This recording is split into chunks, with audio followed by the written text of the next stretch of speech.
टीजीएसबी सहकारी बँकेची नवसंकल्पनेतून वृद्धिंगतेकडे वाटचाल सुरू असून यंदाही बँकेनं 252 कोटी ढोबळ तर 185.37 कोटींचा निव्वळ नफा कमावलाय।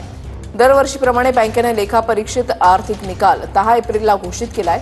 ठाण्यामधील टिपटॉप हॉटेलमध्ये पत्रकार परिषद घेत बँकेनं आर्थिक वर्ष 2024-25 चा लेखापरीक्षित लेखाजोखा सादर केलेला आहे आणि यावेळेला बँकेचे अध्यक्ष शरद गांगल, उपाध्यक्ष वैभव सिंघवी, बँकेचे व्यवस्थापकीय संचालक आणि मुख्य कार्यकारी अधिकारी निखिल आरेकर तसंच सर्व संचालक, व्यवस्थापकीय सदस्य आणि बँकेचे वरिष्ठ अधिकारी उपस्थित होते।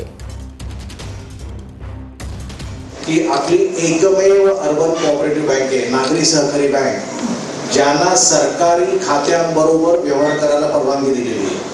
आतापर्यंत कुठल्याही अर्बन कोऑपरेटिव्ह बँकेला ही परवानगी नाही, परंतु आपला आर्थिक स्तर, आर्थिक व्यवहार आणि आर्थिक प्रगती हे बघून महाराष्ट्र शासनाने आपल्याला परिपत्रक काढून ही परमिशन दिलेली आहे।